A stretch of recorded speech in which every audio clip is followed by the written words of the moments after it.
Welcome to the Journos. I am Alison McConnell. I'm joined by Hugh MacDonald and Andrew Smith. We'll be discussing Celtic's Champions League getting off to a flyer.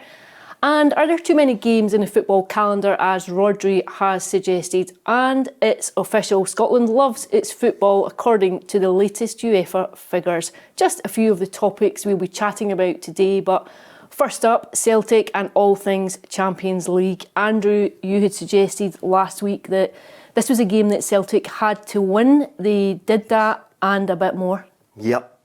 I mean, when you see the nature of the opposition, much as Celtic were terrific and they probably exceeded expectations in how they played, I think it could be a really long league phase for Slovan Bratislava. I think you could maybe expect them to finish 36 out of the 36. So if you can't beat the team that are possibly going to finish at the very bottom of the pile, then you're in trouble. But Celtic, with that expectation, they not only embraced it, I mean, they played with a real intensity, a real structure. I think they've got now almost the best of Postecoglou, that intensity, but they've got a little more of the kind of natural Rodgers structure.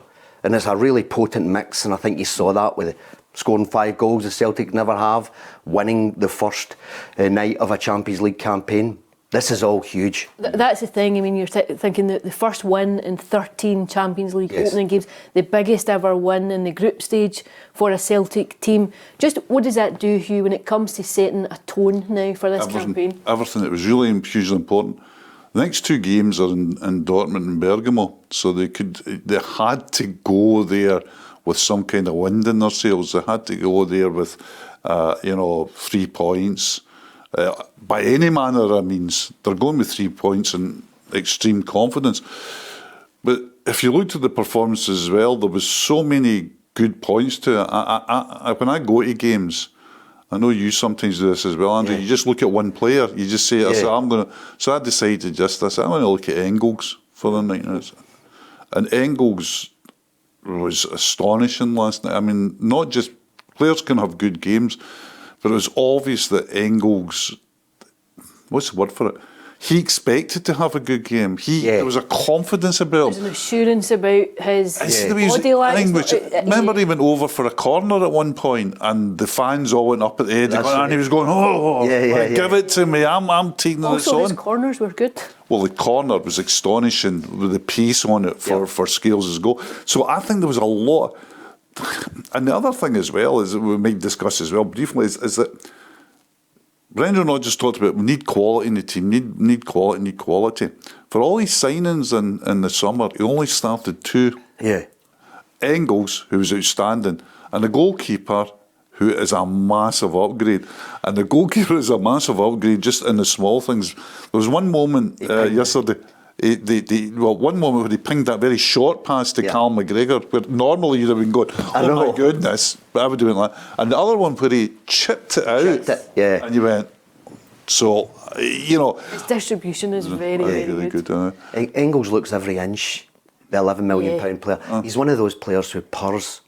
He kind of exudes a kind of class, if you like. There's a kind of quiet elegance, I think, about what we've seen from him so far. But it was interesting because when I saw the team last night come out, you're looking at it and you think, gosh, Bernardo maybe feel a bit hard done by it. And then you watch the first opening sequence of that game and you think, Engels, he was head and shoulders above everything. Well, Engels and McGregor now are complete and utter stick-ons for that 3. Yes. Yeah. I think there's going to be a battle for the 3rd with Hatate, because Hatate's a very good player, but Hatate wasn't, Hatate would be the most vulnerable out of the 3, because I really rate Bernardo.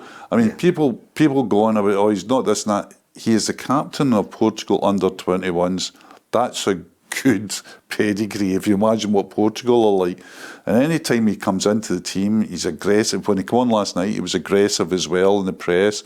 He's strong. He's obviously got a bit of belief about him as well, a bit of vim and vigour about him. Yeah, he's like a dynamism, which I think this could come into play in the away games. Because I think what you'll see is that midfield triangle, it'll change in the sense of you can play like McGregor and Engels is almost a kind of double pivot. I hate that phrase. I mean, what's it? Double pivot? Well, you brought it up, Andrew. I know. I'm like I'm self-loathing. Self-loathing here is already consuming me. But 2 number 6s. Is that better? 2 number 6s? 2 number 6s. So, and almost Bernardo can play. He could slip into a third number 6, because you don't really get anything defensively from Hatate, do you? It is interesting because obviously your home form will be the foundation on which you build your campaign, but does it give Brendan Rodgers an option then to be a bit more pragmatic with how you set up with that 3 when you go on the road? Dortmund's obviously a fairly formidable ask. He's told us he will be. He admitted over the course of his first spell, I'm having to rethink this. I'm having to rethink the kind of play the same way all the time. You can just be a little more kind of conservative with a small C. Although with Brendan, who knows, really. The other thing, though, is getting a result like last night's and the manner in which you get the win gives you something just to hang your hat on. Now, the next 2 games are tough games when you're looking at Dortmund away and Atalanta away. The proposition of taking somebody, you think, even if you were to take 1 point from either of those 2 games. I think, see, if you took 1 point from either of 2 games, it'd be bunting up the Celtic way, people tooting car horns, because then you're sitting with 4 points and you've 3 home games to come. Yeah. Without even getting into, your other away games, which is Zagreb, lost 9-2. So you're sitting there and you're saying, right, we've got Leipzig, top order, at home, top order. We've got Bruges at home, we've got Young Boys at home, and you're going, can we get 6-7 points out of that? Then if you're talking about that, with the 4 you've got, you're through. Yeah, and what's worth bearing in mind is, right, we're not exactly get the ramparts and the moat dug in terms of the Fortress Celtic Park, but perhaps the scaffolding started to appear for getting the old burglar alarm on in terms of the fortress, because you walked away from that game last night and it's the first time since 2012, I think, Celtic have gone three games at home without losing. And let's be honest about it, even the one they lost before that to Lazio, that wasn't a losing performance. That was one of those freak nights. They should have at least drawn that game. They were worthy of their point against Atletico Madrid. I thought that was arguably one of their best performances in the Champions League last season against Atletico Madrid. They're worthy of their point, and it was hear 'em, scare 'em, but they just about edged it in terms of Feyenoord. So the home form is just incrementally. It's getting better. I know Slovan Bratislava are in a completely different kind of a domain to these other teams, but they were expected to do a job, and Liam Scales talked about it. He said we could feel it from the crowd that they expected us to win, and he said it almost we were imbued by that. Yeah, they expect us to win, we expect us to win. That's an interesting aspect to it, the mental aspect to what it does when you kick off a campaign with a result like that. Well, and to kick off a campaign from the summer as well, and people always, it's a very football thing. I was going to say a very Scottish thing. It's a very football thing to say, who they played and all. We're hearing it with Aberdeen at the moment. But, you play who you play. You go, they beat Manchester City and Chelsea, and they go, but Manchester City and Chelsea were not, right, fine. But if you go beat 5-0 by Manchester City and 3-1 by Chelsea, would have been We've seen cracked crests. So what they've done is they've. I think if Brendan was sitting down now, where he's taking a breath before Falkirk on Sunday, and he's talking to his staff, I think he was saying to himself, do you know what? There's things we must improve and we will improve. But what a start! We're scoring 3 goals a game at least. By and large, we're not letting in many, and all this quality that he talked about that I brought in, I've still to get in the team. We haven't seen Valle yet. We saw 3 minutes of Trusty. Ida came on, a £9 million centre forward. Lovely comes on. finish, Wait, first and time what a finish. goal! The best And goal of the night. And what a pass for wee James Forrest. And what a terrific an important goal for him as well, because that's his first goal in his new spell. Yes. Yeah. And you could sense he was really. Oh, yeah. He was, And the Champions League too. and You come on and you're doing it in the Champions League. But I mean, so you're thinking about it now, where you take a breath and say, right, what next in Falkirk on Sunday? And I think Falkirk on Sunday will be really interesting for a variety of reasons, because he could basically, and you know, the whole thing's always caveats, no disrespect to Falkirk, but he could put out a different A 11. second 11. I think you'll see huge changes on Sunday because of that. But in terms of Brendan Rodgers himself, I thought he was interesting last night. You go back a year, you go back to where Celtic were 12 months ago, and the adjustment and the hangover from Ange going and the discord around the club and the factions that you could still feel that were still there in terms of the echoes of the discord between the board and the supporters. And then you look last night and Brendan's making jokes about where's us and Bayern in the final, and the supporters are skipping out of the stadium on the back of a 5-1 win. But it's just an interesting turnaround entirely. It's a complete 180. That's right, Hugh, isn't it? Because people always say 360, but that takes you back to exactly where you started, doesn't it? It's a complete 180. And it was very interesting. I don't know if anybody saw Joe Hart last night. Well, that was the one I was going to mention. Joe Hart, he says, when he came in, he's thinking, I'm not sure about this. He almost suggested that like Brendan Rodgers was kind of coasting. It was just like he wasn't trying to make an impact in the team, but he was obviously kind of surveying the situation. He was letting them. He didn't want to change everything, but he ended up changing nothing. And suddenly they were thinking this is a pale imitation of what we used to be. And then it gets to the real kind of crunch point, and he says, Brendan Rodgers came and says, right, this is a tweak, this is a twist, this is the little change. And he said, and it was the Rodgers team the last 3 months. And that's just that incline has been carried on this season. It's very much the Rodgers team. It is interesting because the perception when he came back for a second spell was very much that it's about Europe. He's done it domestically. He's coming back. He's been promised resources to go and build a team to compete in the Champions League, and maybe an aspect too of his own reputation with what happened with Celtic in the Champions League in his first time around. But do you sense that? Do you think that there will be an element of unfinished business? Oh, absolutely. I think as well as with Brendan, I was talking to a couple of English journalists at the beginning of the week, doing another project, one of whom, really knows English and knows the Leicester scene in particular.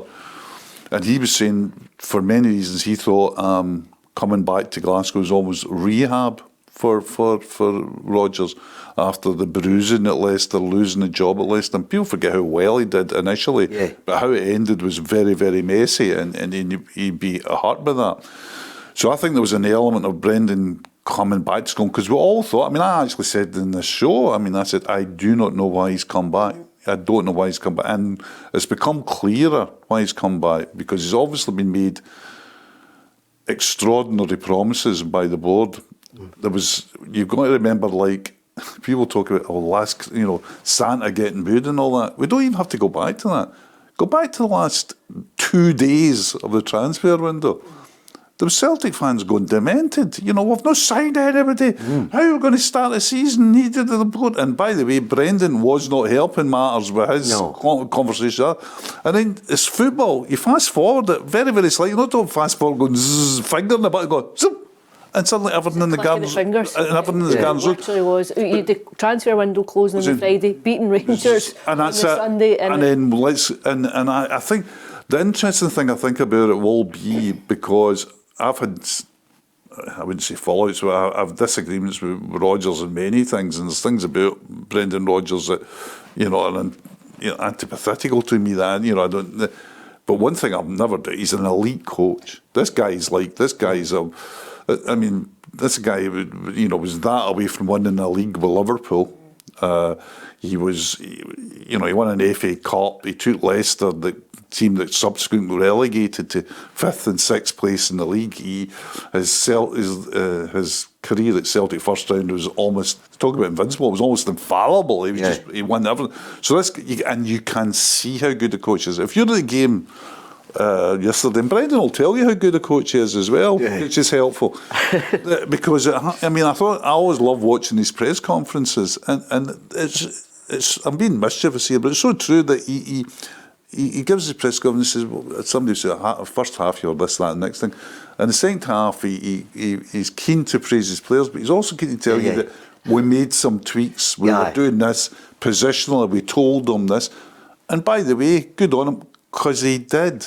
They looked even more fluent in the second half. You can see the distances, you can see, and that's not just something that players are playing around each other. And I say that's because they've been told. That's because they've been coached to play each other. The way that they go after the ball, and like when 2s and 3s, and there will be someone sitting back off the 2 guys that are.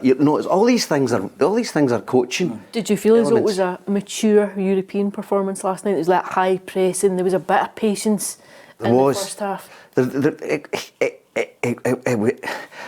You always have to caveat that with the nature of the opposition, because I think I did sit in here and say that it was Celtic's most winnable Champions League game since Aalborg in September 2008. I mean, it is a game that Celtic, they didn't need to win with that kind of style, but it's a game that Celtic should be winning. I mean, there was certain points in the first half you felt, this is like Celtic against St Johnstone or something.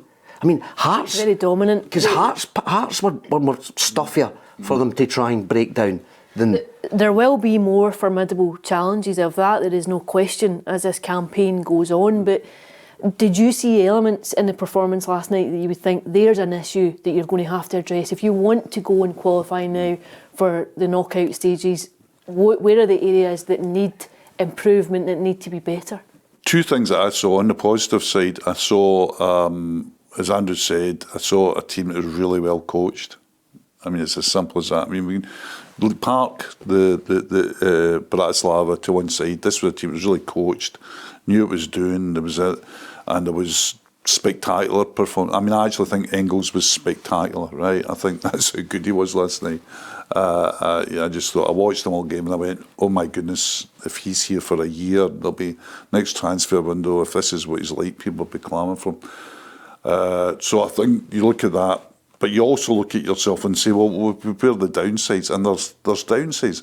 Downside is that managers always say this, we have to be more clinical, and you want to say to them, well, what does this be more clinical mean? What you mean is you've got to put the ball in the net, and it's the most difficult thing and the most important thing, the most lucrative thing in the world. But what it usually means is that players are just not good enough at finishing. What Celtic had yesterday, and I mean Kyogo Furuhashi, who's a Celtic hero, rightly so, has scored dramatic goals. He's not a natural finisher, and I can hear people screaming at me now, and all I would say to them is, look at the chances he missed and ask yourself, would Harry Kane miss that? Would Son miss that? We're talking about different levels. Would Furuhashi miss that 2 years ago? I think that's where you can say, this is maybe a kind of... he's second-guessing himself. See the way he never wants to go around a keeper or whatever? Overthinking it a wee bit? I think he definitely is. He did miss chances last night. You think, no, he's only going to get those 2 chances against Dortmund all night, and see the one he missed after the Celtic went 1 up. That was a poor miss. He should have killed the tie then and there. And the fact he didn't, and you saw it against it was a recurring problem in Angie's Champions League campaign. And it's been a recurring problem in the league, because if you say, people will be shouting at us, leave Kyogo. I love Kyogo. Kyogo's movement's terrific. He's been what a buy for Celtic. His work rate and pressing is undid, and he can score spectacular goals. But if you take a breath and you say, just off the top of your head, the 1-on-1s he's had recently, had a 1-on-1 against Craig Gordon, a 1-on-1 against Butland. Not even near. But at the same time, he passes in from 30 yards. That's what I'm saying. He scored in the spectacular way, the more mundane. And what you want is, somebody said to me last night when I was walking out the ground, and said, if Larsson had been here just in the first half, we would have won 8-1, and I said, and Larsson's 55. Yeah. But Right, that's his third goal. He scored 3 goals in the Champions League. Larsson scored 4. And I think they've played roughly the same Champions League games. Larsson was playing in a better team. Larsson made any of the team better anyway. Larsson made a better team. But I think the finishing generally is a downside, and there's a bit of there's wee bits of lack of quality in the final third, which is why they're at Celtic. Yes. If you look at Dyson Maeda is an absolutely 10 out of 10 player for Celtic. Effort's incredible. Pace. Ability just to stick in and pressurise, ability defensively to cover for Taylor, outstanding. But he lacks that extra bit of quality, and the reason is if he had that extra bit of quality, he'd be at Man City. He would have been gone long ago. What about Adam Maeda? Would you be tempted to start him in a Champions League, particularly in a away game? Not from what I've seen. Not from what I've seen in the last month or so. No. I think Kyogo is on a different level to him. I know he scored big goals last season, Ida, but no. I think it's Furuhashi is very much for any important game, any big game. And let's be honest about it, that was a big game last night. What's the other big game that Celtic have played this season? Rangers. Who scored in both of them? Yep. Furuhashi. He does score big goals. He scored against Atletico Madrid last year. A terrific, one of the best goals I think I've seen Celtic scoring at this level. He scored against, his other one came against Lazio, didn't he? Yeah. Although he doesn't score away. Is that what the point you're making? The point was just maybe it was going to be a different kind of game. You're going to need to hold the ball up a bit. You're not going to get a lot of chances. You mentioned it yourself. Maybe getting 2 chances within one moment of a 90-minute game that you need to be a bit more clinical. Maybe because Celtic can go a bit more physical now. They definitely can.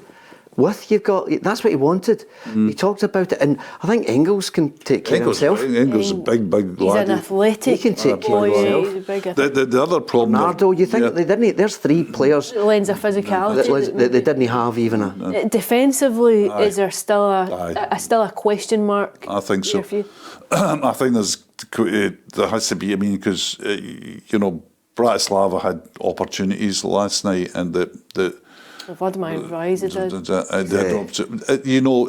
one thing watching the last Champions League campaign at home, the Lazio game where Andrew says quite rightly should have been won. It was won from Lazio by a guy coming off the bench who was at one time absolutely top notch, and obviously hadn't lost it for the 10 or 15 minutes he's on the park. So you're going to go up against the next 2 ties. You're going to go up against a better class of forward. I think in the Johnson, I think is fine. I think Johnston is good Celtic right back who has already got very much better. And will get better again. Good experience as well with the Copa America and all that. And he's getting better. He's got good attitude. I think he's the one that's sitting in the departure lounge, or not quite the departure lounge. He's going through security. The departure. He'll be one in the Celtic always thinking, well, we might not sell him next summer, but the summer after, because he's that good. Central defence, there has to be certain questions. I think Carter Vickers, I know he came off last night. Carter Vickers looks to me not quite 100% at the moment. Yeah, there looks as though there's a wee question mark over his mobility within game. But somebody said to me, and I think with great insight said to me, he's not Celtic's best player, but he might be the most important one. Yes. And I thought that was a very interesting thing to say. Scales, will always be doubts over Scales, but he had an absolute terrific game last night. Absolutely terrific. He's a likeable boy, I think. He's one of those boys that you think you'd be kind of rooting for the authenticity level. Yeah. And I think you got to see it yourself as well. People are looking at him and Brendan. I love the way that's, people around Celtic coaches, we love him. You love him that much you bought somebody to replace him. Come on. You brought in a £6 million centre half. You're not going to drop Carter Vickers. You know what I mean? So there's obviously there's been a thought process around that. I think left back's the one, and I think left back is a hugely interesting one, and it adds great sort of intrigue for me on Sunday. Because we presume then that Valle he must play. He's got to play. And again, and then it's if once he's in. Again, from the scouting reports, he would add physicality. I think he's 6 foot plus, which Celtic don't tend to have in full back areas since I suppose the kind of Lustig days or whatever. But you would like to see somebody with a bit more physicality. Yeah, the goal that was conceded last night. Yeah, it was him. I mean, just, I don't know what he's doing. But players can do that. I think more worryingly for me, if you watch, I mean, it was an error and it was almost one of these unconscionable things. What is he trying to do there? But anyway, if you watch the game, you know, I watched the last, 7 or 8 home Champions League ties, and there always seems to be a thing that it's almost like a template for visiting teams, but they would target Celtic on the left-hand side. They do. They definitely do. And they're doing that for a reason. I mean, it was it can't be unnoted. Yeah, it was quite arresting when he was... This was actually a real defensive Greg Taylor he had last January. He says, brilliant for me. This is, you know how Rodgers, sometimes he just unvarnished truths. He just throws in, you know, we love bomb, unvarnished truth, love bomb. Guy's been great for me. He's a worker. He's a willing. He struggled in the Champions League. He actually said that. He said he struggles in the Champions League. He said he's not the only one here, but he's, you know, but domestically he's. Yeah, so they're a nugget. He actually said, i.e., if we want to do better in the Champions League, we need somebody who's not struggling in that environment. Yeah, I think it'll be interesting to see what the team is on Sunday and whether that opens the door now, because there's not really been an opportunity to completely change it. I think you wouldn't want to destroy players' morale in terms of he's guys got to just coming manage in players. the door. You've got to manage it, and you've got to manage the situation of bringing players into what has been a winning team and a very successful team. But Brendan Rodgers could, right off the top of my head, play a completely... I mean, McGregor will play because McGregor... I presume McGregor will play because he tends never not to play. Scales seems to be one of these players now that you can just run him. You can just run him. You can run him all. I think Scales and McGregor are probably two, but after that you could play the Finnish goalie Samasola, you could play Ralston. Yep. You've got to play Trusty. You've got to play because Trusty. CCV, you've got to play Valle left back, and midfield you've got to play Bernardo, McGregor and McCown. Forrest Ida will play. And will you give Palma some? Palma's now... He's fallen down. Palma's fallen so far off the... I mean, if you're Palma and you're sitting there and you're saying, well, I'm not even getting on as a... James Forrest is getting on before me. And you're saying, and I'm not trying to... James was excellent when he came on last night. But if you're Palma, you're saying, well, not only am I not in the top 2, I'm certainly now not in the top 3. Yeah. What about Yang? But Yang you can be more accepting about. Yang can probably be more accepting because Brendan Rodgers has obviously told him that he rates him, because if he hadn't rated him, he'd be taking the Lager Bielke route and the Kwan route and the Awata route. So he's obviously said to him, listen, I want you to see something in you, and he's young. So he can say to himself, do you know what? I can maybe wait. I can wait. You know, I could maybe use this season as a foundation season rather than a breakthrough season. But I think Palma, at his age, with his pedigree, he must be sitting and thinking, I think there'll be decisions in management around that. Another one that's the management decision is around is the talks over Taylor's contract. Why do you think they're so going on so long? I mean, surely it's quite a simple one. Well, you would always think when it drags on, I think from an outsider's observer, when it's not done as almost a formality. No. Like if you think of the guys that you've just seen contract, and obviously it'll be different, it'll be more nuanced than what it is. But from us as outsiders, when you look at a Callum McGregor, or it's just it's just like Ralston. The first you Ralston's just nobody. There's no. The first you hear of it, the contract's been signed. Pretty much. Yeah. 2 years. It's like there's still 2 years to go. This guy's only got months to go now. I know. You can talk to anybody in the space of like 14, 16 weeks, whatever, It's an interesting one. I would agree with you. I think if it's straightforward, you tend to think it's done. We keep hearing, I mean, I don't know if it's just the internet rumours, we keep hearing that Tierney's lined up for next year. Would you give it legs? But as reliable as any of my sources are. You waited a while to say that. Yeah, they did tell me in the same breath. They said this was 1904, but I'm sure they were just getting mixed up with their dates. But no. Well, yeah, it's a couple of pretty strong sources. Have you heard similar? Would you see the sense in it? The huge caveat with Tierney is his injury status. And this is not just that he's went through or he's gone through, a bad spell. He's chronic injury problems, even in his pomp at Celtic. And some of it was, long-standing with his back, etc. But some of it was just damned unlucky, A fit Kieran Tierney is a wonderful player, but of course a fit and Kieran Tierney with no questions around about him would still be playing regularly in the English Premier League. So he did get included. He did get included in their Champions League list, I believe, which was he's now back in the training pitch.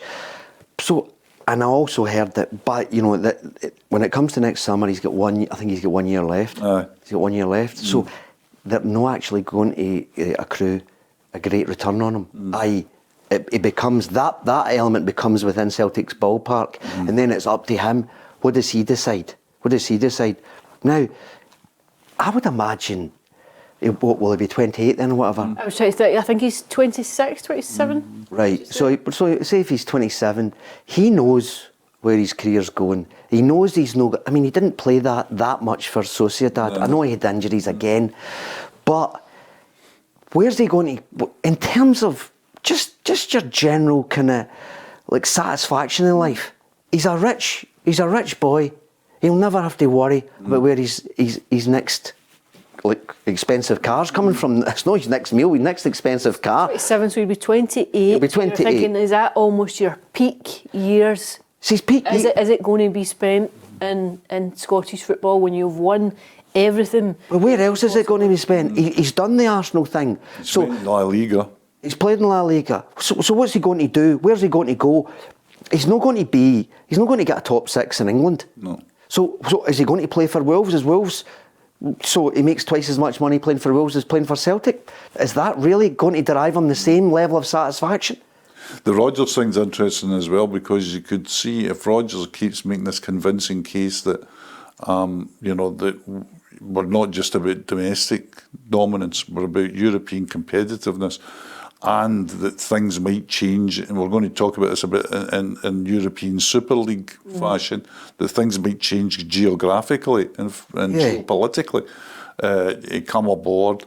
I mean, Tierney, as Andrew Crowley says, has made all his money, and then if you say, well, you're my left back, you're going to play every week, then it becomes a bit of love. These guys, there's some players that don't want to play every week, they're quite happy. There is. People are shocked at that. Yeah. But, the players... But we won't overwork you, that's the thing you can also say. If there's a Taylor or a... You're here for 35, 40 games a season, not for the 60 Callum McGregor games. Remember Martin O'Neill because people used to look at it and say, oh, look, Chris Sutton misses quite a few games. Seems to have a niggle here, an injury here. He says, give me 25 Chris Sutton's good games is 50 of the average games that you might get for other players that can play for you every week.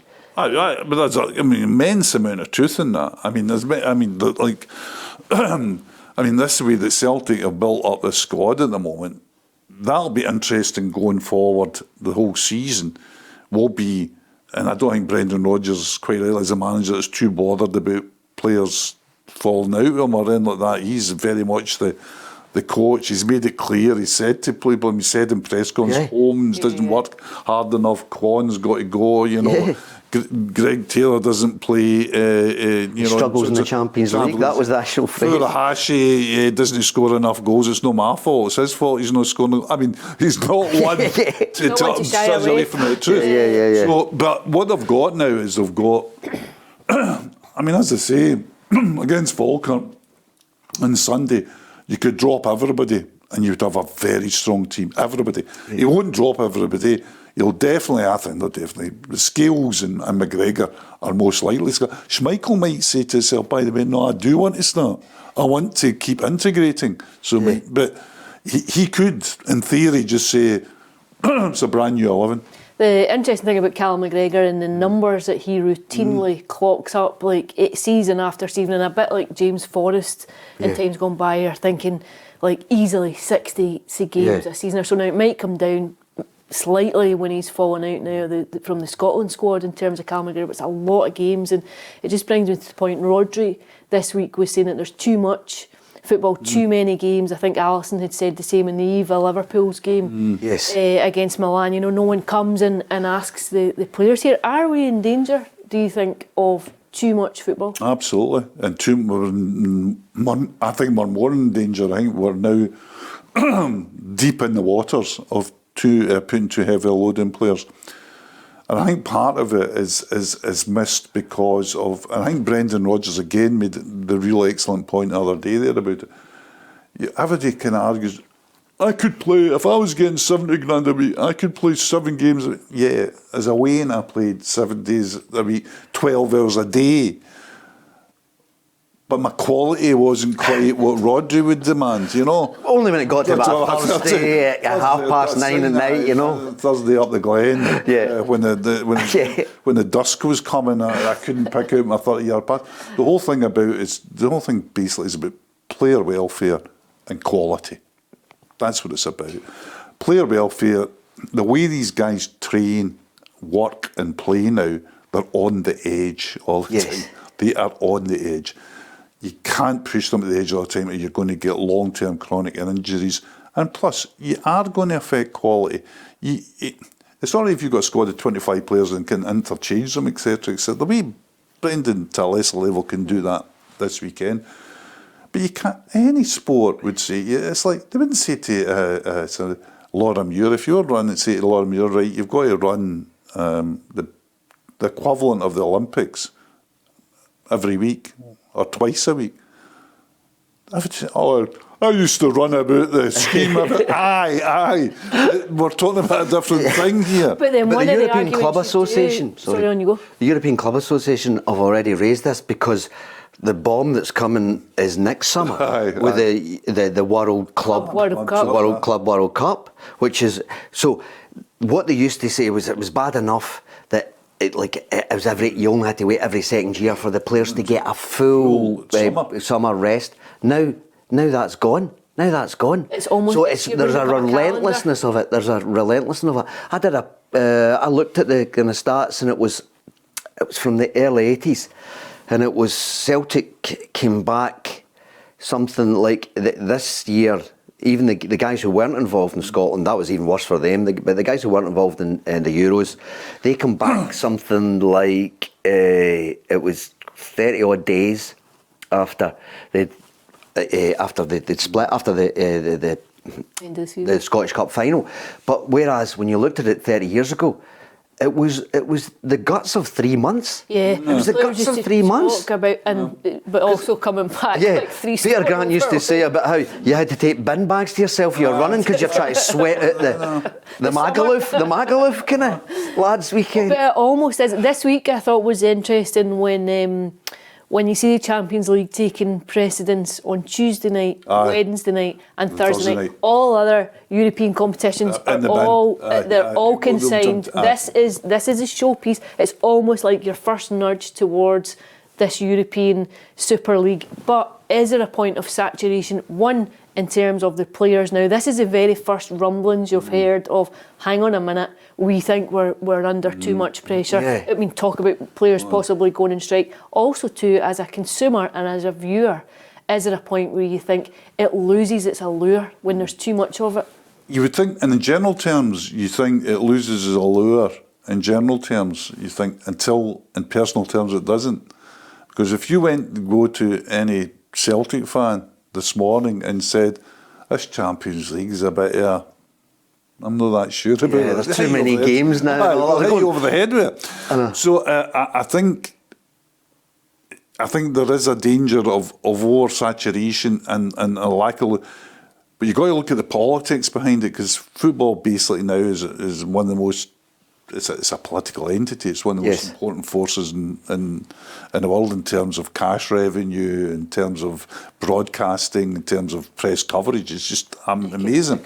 And the whole economics of it has been dictated by the fact that the many big clubs outside the EPL are saying to themselves, there's there's not enough in this for us. Yeah. We need bigger revenues. We need bigger games. We need a more regular income stream. We can't compete with the EPL. So this is a kind of a halfway house to it. There's a kind of English exceptionalism. Peter Schmeichel was on the radio this morning talking, and he said, kind of naffed off that I was stuck at the Etihad Stadium last night. He said it was atmosphereless. He said it was dull. He said the game was dull. He said there was no crackle. He said I was pining to have been up at Celtic Park. The thing is, though, Celtic as a club, it means something here. It does. There's still an association with it that is. I would hesitate to use the word unique. I don't think it's particular to Celtic, but there is a relationship there between the. But Celtic are playing Slovan Bratislavas every second week, and but in Man City think that they're kind of down market playing Inter. They're playing an Inter. It doesn't mean anything. There's no cachet. Whereas There's a soulless element to games like that. Because if you're at the top, it's very different. If you're at the top and Celtic are somewhere like lower middle, of course it means more to you, because this is where you get your kicks. Whereas the Man City and a lot of English clubs will get more kicks out of winning the English top flight than they will to the Champions League. Imagine you said to Celtic, oh, you've got a choice.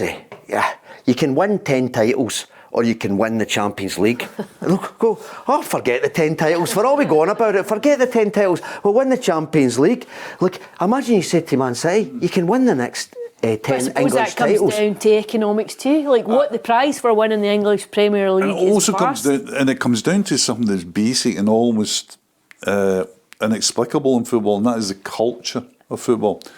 And the culture of football is all about the fans. There is a culture of football that is a fan-led thing. Everything else is club-led thing. Everything else price and who you play. But there's a culture, and you saw at Celtic Park yesterday the culture of 67 lights going on, the tifo at the beginning, and I found it personal as well, because I looked at it and I go along to this and I say, and we talk about it a lot, floodlights, Wednesday nights, football under the lights.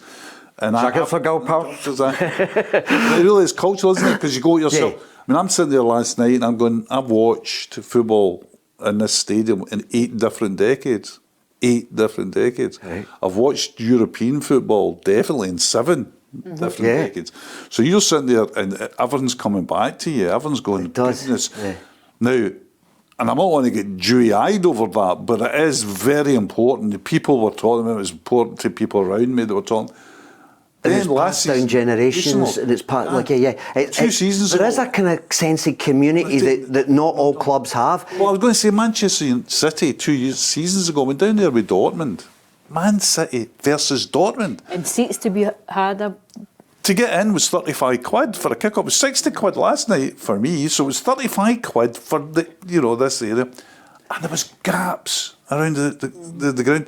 And see if the Dortmund fans hadn't turned up, it'd have been silent. Yeah. I'm not kidding you. I'm talking about silent. I'm not talking about, there would just be a murmurs. There was no cheering or roars. Man City won. Great game. Won late on. And I went to myself, I walked out of that game and went, no, European nights are not special. That's not my experience of European nights. But it even goes beyond European nights in the sense that there's something embedded. I love the Joe Hart stuff. Look at when he was explaining to people, because he was saying, we're winning a Scottish. He said, it's great winning a Scottish Cup. He said, but this is a club that have won 20 trophies in the last, like 5 years. He said, but every single one still seems to mean as much to them. He said, I've never experienced that.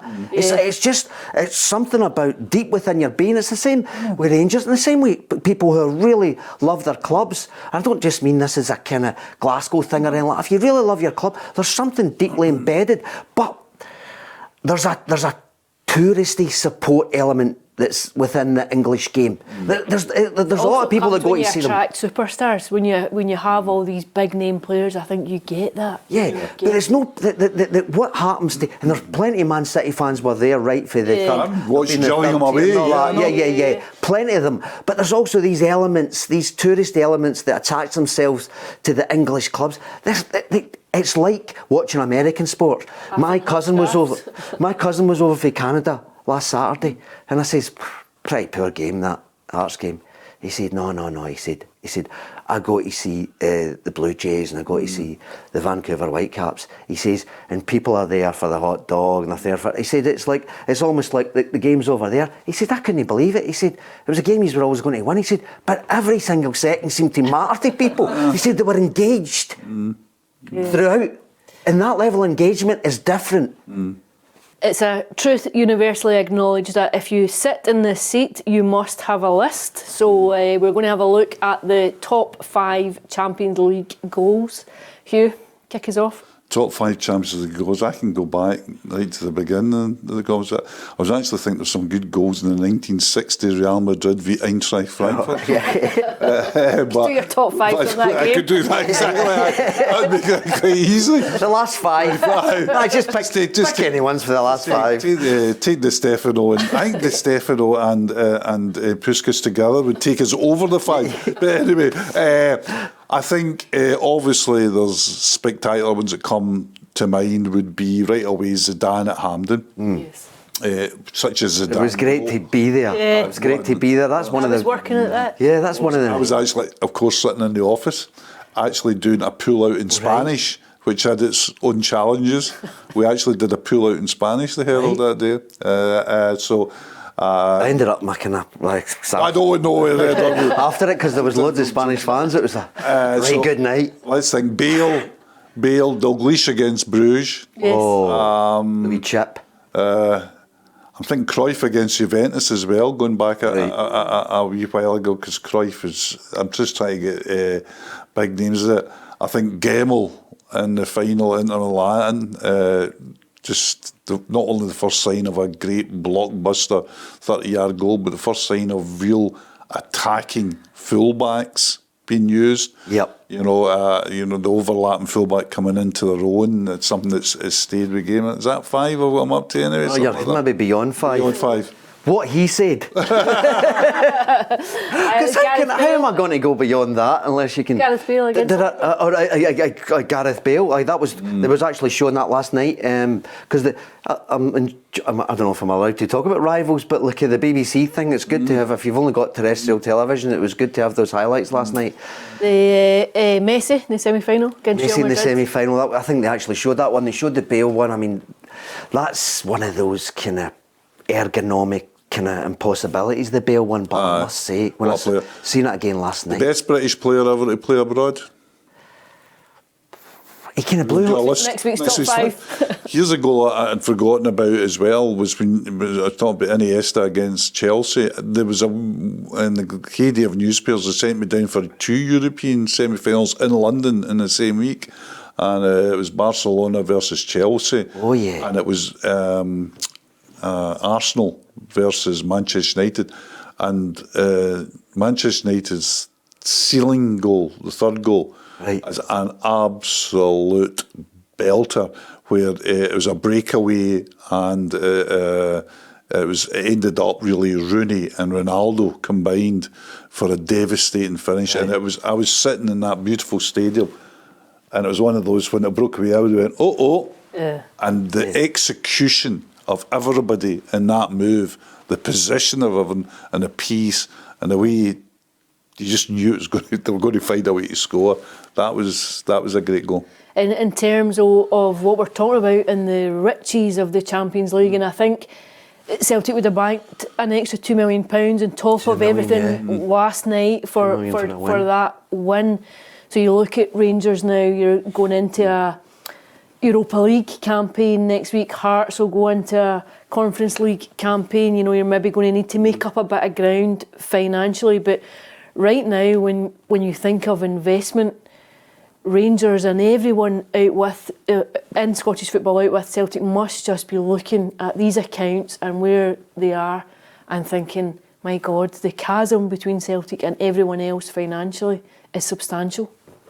Yeah, because the last figures that came out and said, Celtic, I think, considering, buying a bunker to put more cash into, didn't include the fact that we're talking about an 11 million player starting yesterday, a 9 million player coming on, etc., etc. It didn't include the 26 million player that you sold. Well, but so not it's just the another 26. surplus. They've got another surplus. They've got another surplus, and then.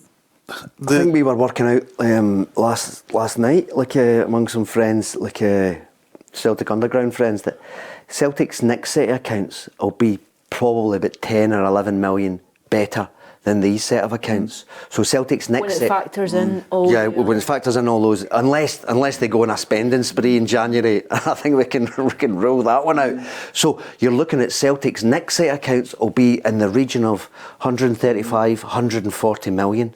And do you know what that does? Because their earnings, see with financial fair play, They can spend more. Yeah. so you can, because if the whole financial fair play is, well, if you've earned the money through your football operations, you can spend it. Whereas if Rangers they need an injection because they don't have the sufficient earnings to keep pace with Celtic, but they can only have, because that's always seen as a kind of loss, because you can't. It's so that oligarchs, financial oligarchs, can't come in and buy football clubs and then just splash the cash. This weekend, when you see John Bennett, an experienced businessman, stepping down and wish him well. And citing ill health, though, does it give you an indication of the magnitude of the task that's at Rangers just now? Absolutely. I mean, see the magnitude of the task at Rangers and Celtic is always of a magnitude. Yeah. Over the years, I've got to know people in power on both sides of the river, and they're always a game, 2 games away from an ulcer. I mean, just the running of the club and the various ways of, can you imagine, I always feel for John Bennett, can you imagine the day being John Bennett, the day somebody phones him up and says, see this stand we're just ripping up, we've got a crane in the park, we've not got the steel. Can you imagine how you must have felt? No. I mean, seriously, as a human being, can you just imagine getting that phone and call? knowing what's coming down the line. Oh, you just Completely powerless. completely. What'd you do? Well, I can't get in a rowing boat and drag this. I mean, so Rangers are always. I mean, there's huge challenges at Celtic. I think Celtic. If somebody said to me, "What is Celtic's challenge?" I think Celtic's challenge is to come up with a strategy. To what do they want? What do they want to do with this money? What are they going to do with this dominance? How are they going to play on it? It's going to be infrastructure. We're not doing Barrowfield. They're going to do a hotel. They're going to do, major works to the ground, which I don't think they will. Not major. They'll keep it. No, they should. To me, they should. It's too expensive. I think because the foundations are entrenched in that main you're talking about £100 million. You need to take that whole stand away to be able to build it. It's huge. But they've got strategy as well. Like strategy, what do we do? Where do we see ourselves in a couple of years? So these are quite good strategies, because these are strategies you're doing with your shoulders relaxed instead of got a bit of money. Rangers strategy is sitting saying, we need things like a chief executive. Yeah. A chairman. We're trying to stop ourselves being an irrelevance. And it's really difficult. And I think, in many ways, when I was looking at the team line up the other day, I said, well, see, you can begin to see the elements of a strategy. You can begin to see, Igamain up front, Cortez, Diamandi, Barron, Hefty. You can begin to see, oh yeah, I see what you're doing here. Buying players that have the potential to be sold on. And that's great, and it's a really great strategy. But we've talked about it before. It needs patience. Well, and we've talked about how much that is in short supply. I think one of the interesting stories this week was Hearts. I think the link with Brighton. This guy Bloom at Brighton is an absolutely fascinating. Anybody that's watching the programme, look him up. He's a fascinating character, and I think that's interesting. I'd love to sit down with him half an hour and see what his strategy is with Hearts. It's interesting too when you bring in external investors, or you look at St Johnstone this week and someone comes in, you do lose an element. I'm reluctant to use the word community, but there's a hard ball element when someone else comes in. So you think Craig Levein is out of job within 4 games. But that happens because somebody comes in quick that's a bit more hard-nosed. But it says doesn't matter. And Stephen Naismith could be the same. I mean, you think this weekend is huge for Stephen Naismith. They've been league duty, they're going to St Mirren. You think if there's a defeat there too, and you're talking about potential investors coming in, there's no one's getting reasons. Every manager shuffles uncomfortably when a club is taken over or it attracts external investment, because then you are the figurehead of that organisation and you've not been put there by the people who have the power. So, like, how often do we see it? They don't. Longevity doesn't it? They tend to kind of follow, like, managers when there's takeovers or there's buyouts or there's investment which gives control, which relinquishes control from the board as stands, or whatever as the powers that stand. Because you've seen it already this season. I mean, you've got Hibs when you're talking about investment. Motherwell courted investment from American owners with an advert that maybe drew a bit of derision, but. See, I think in many ways Scottish football, if you were a venture capitalist, and most of these people coming in are venture capitalists, I know Bloom at Brighton would describe himself as a venture capitalist, but he's certainly a gambler. He's a gambler. Well, that's what he made. It's on the markets. Money. Yeah. He looks at markets and he decides where markets are going and where he can make a bid. And if he's looking at Scottish football, and we talked about it earlier about where is football going, and I think this Champions League setup is a bit of a holding pattern. That's a great expression. It's a holding pattern, but it does presage that people are thinking about change. Yes. And if you've got a club that you say to them, we've got this club, and it never wins anything, and it's not won a league since I think 1960. It's won the odd cup, but basically doesn't win very much. But our season tickets are sold out. We sell 18,000 season tickets. 18,000 people come every week, and every year we get into Europe. Oh, that's interesting. Yeah. Every year you get, this year is going to be problematic. Every year, we've got the capacity every year to get into Europe. We have the capacity. Here's the figures: 18,000 season tickets to go. That's not a bad investment. And if you look at Rangers and infrastructure and the asking price for Rangers, that becomes interesting as well, because if you put that against a Premier League club, minimal. It's minimal. But as Andrew says, you can't be a sheikh, buy Rangers for, say, 150 million and say, right, I'm going to throw 200 million on them, because you just can't do that now. You've got to be tied to a strategy that gets sustainability. But it does make Scottish football interesting, and that's just not my theory. You just see it by the amount of people that are sniffing about. Yeah, and Bloom is interesting because he is, like, Brighton are one of those clubs that meet all the sustainability, the financial sustainability rules, because of the way that he plays the transfer market, the way he used to play the other betting markets. He plays the transfer market like no one else in England. Currently, no one else. Cedes, was just one of the many that he bought low end and sales. And funnily enough, Celtic are doing the same, because I've said this, I get tired of people saying to me all the time, "Oh, Celtic's recruitment, it's in the bin, it's a fire." And you go, well, look at the figures every year. You might go on with, would Marco Tilio? Yeah, but Marco Riley, Kyogo, Yeah. But look for everyone that doesn't make it, you bank 20 to 25 million on guys that work. You don't need them. You don't need them, and it's tilted like that. Like Celtic didn't get in the Champions League. Well, you sell one of your players. The last 5 years alone, right? Like, Tierney cost you nothing, 25 million. Dembele cost you 500,000, 20 million. Ayer cost you 600,000, 13.5 million. Frimpong cost you 600,000, 11.5 million. O'Reilly, 1.5 million. And Jota. Sold for, Jota was a wee bit different because he was 6.5 million in. You had such a slice of that Edward going back to, but Edward was 10 million anyway. Yeah. But look at those 5. That's just in the last 5 years. I know.